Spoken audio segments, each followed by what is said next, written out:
So why is it that smart guys, successful guys, even guys who are good with girls and have had success with girls in their past, not only are scared of talking to girls, but often are more scared of talking to girls than guys who haven't had success? What the heck's going on there? It's illogical, but it happens all the time. Here's why. So let's talk about fear of approaching women, or as we like to call it, approach anxiety in general. And we're going to start off with beginner approach anxiety. This is someone who's inexperienced with walking up and talking to girls, probably inexperienced with girls in general, and they get some fear around doing it. Now, why does this happen? Well, like almost any human decision, your subconscious brain is sort of weighing risk and reward, saying, what are the chances of this going well? What are the chances of this going poorly? And for a beginner, they probably can't even envision it going well.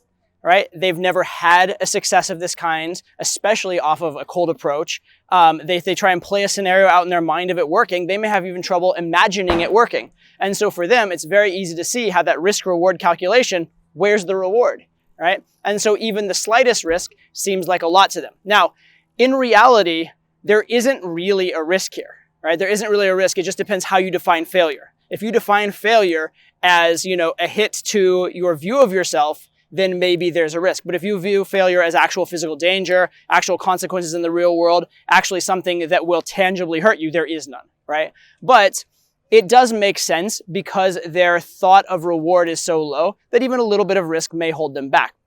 And this is why with beginners, once you can get them a little bit of success, oftentimes that little bit of reward overcomes whatever risk they're feeling, and they can actually become very happy with approaching. In fact, you'll often see beginners who have become what we call approach machines. They just love to approach, and it starts to become a thrill for them. It starts to be very, very fun for them. And now there is no risk, because in the same way that riding a roller coaster isn't perceived as a risk, it's perceived of as fun. They've changed the fear to excitement. Okay, but this makes sense for beginners, and it's actually oftentimes easier to solve beginner approach anxiety because, again, once you show them some little bit of reward, that lack of reward is what was holding them back more than a huge amount of perceived risk. But this video isn't about beginner approach anxiety. It's about what I like to call high-level approach anxiety, or if you'd like, intermediate or advanced approach anxiety even. That's where a guy who has every reason to believe in a positive, successful outcome, he even has a history of walking up to girls and having it go well, maybe great relationships, maybe crazy adventures. He has every reason to believe his approach may be successful, and yet he's still scared. Why does that happen? And in fact, why is that guy oftentimes more scared than the beginner? Well, it still comes down to that same risk and reward weighing, but now it's reversed. Now he sees that there is a reward, but he's equating the risk to be much, much higher. And the reason is he's equating risk not to tangible things in the real world, but he's now equating risk to his ego, risk to his self-perception, risk to the way he views himself walking through life. And that's why this can occur with someone who's advanced in game, or even just has a lot of experience in game, or it can even occur to a guy who's never done game properly, but he's successful in life and has some image of himself as a guy who has a lot of value, doesn't fail, etc. So to kind of illustrate this point, I want to give you an example of one very advanced guy and the places that this advanced guy gets nervous, and that advanced guy is me. See, I don't get approach anxiety hardly ever, but there are two specific situations where I have some level of reservation or some level of friction about approaching. And here are the two. Number one is if I'm with a bunch of clients who have never seen me do an approach, and they're all about to see me do an approach that's not an easy approach, I will get a little bit of hesitation there.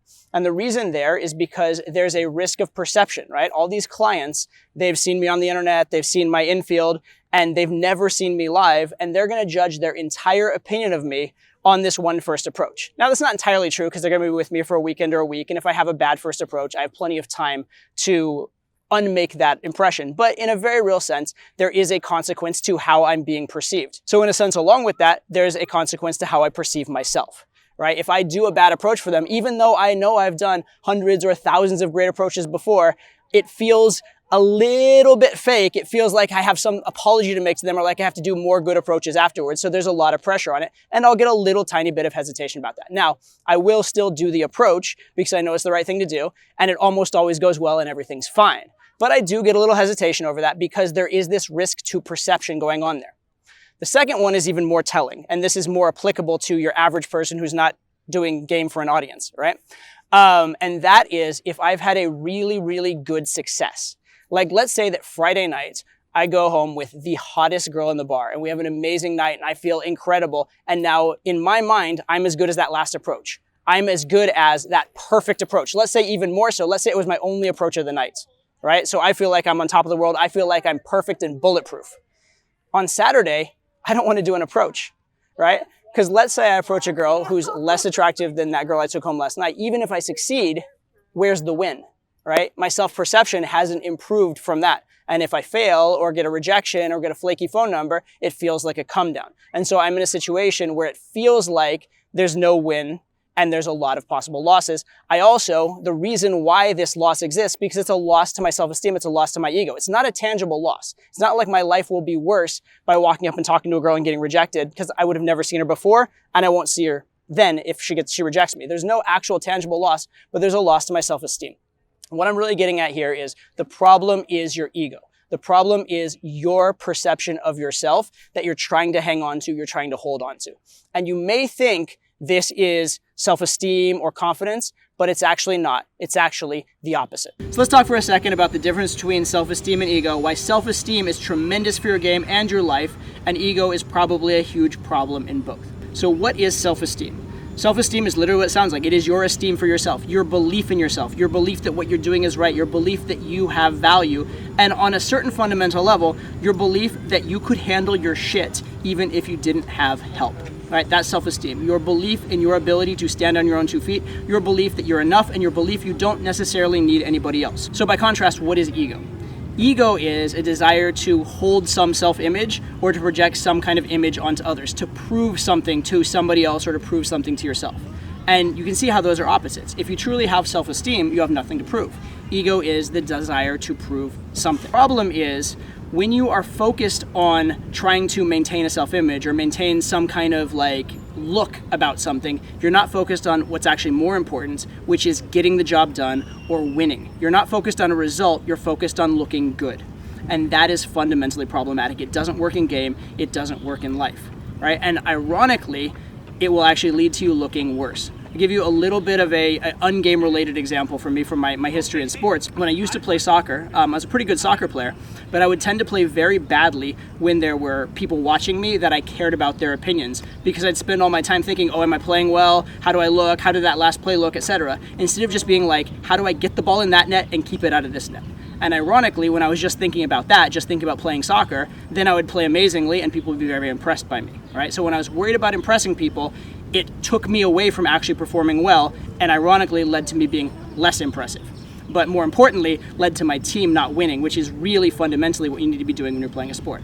Similarly in game, you need to be focused on having the best possible interaction with the girl. You need to be focused on building attraction, building connection. You don't need to be focused on, do I look good? Am I maintaining my self-image? If someone saw me, would they think that what I did is embarrassing? No, you just got to be fundamentally confident in yourself, believing in what you're doing, and focused on getting a result. And that's where good game comes from. So let's bring this back to guys who have had success in game or success in life before. What's going on there?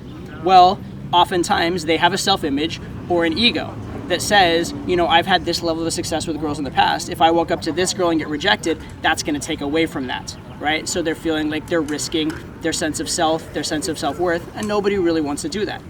Or let's say there's a guy who's worked hard his whole life to build a successful business, to be the boss, to be in charge. He's used to getting respect for people. But if he walks up to a random girl in the bar and she doesn't respect him, then he has to think, oh shit, was I wrong? Did I not have value? Was that all for nothing? And oftentimes the guys who have tried to get success in these other areas, on some level they kind of felt like, well, once I get successful and once I have value, girls will like me for that. That's their paradigm of the world. So now they're threatened by not only the loss of their own self-worth or self-esteem or self-image, but also the loss of their paradigm in the world. What if I was wrong about the entire world?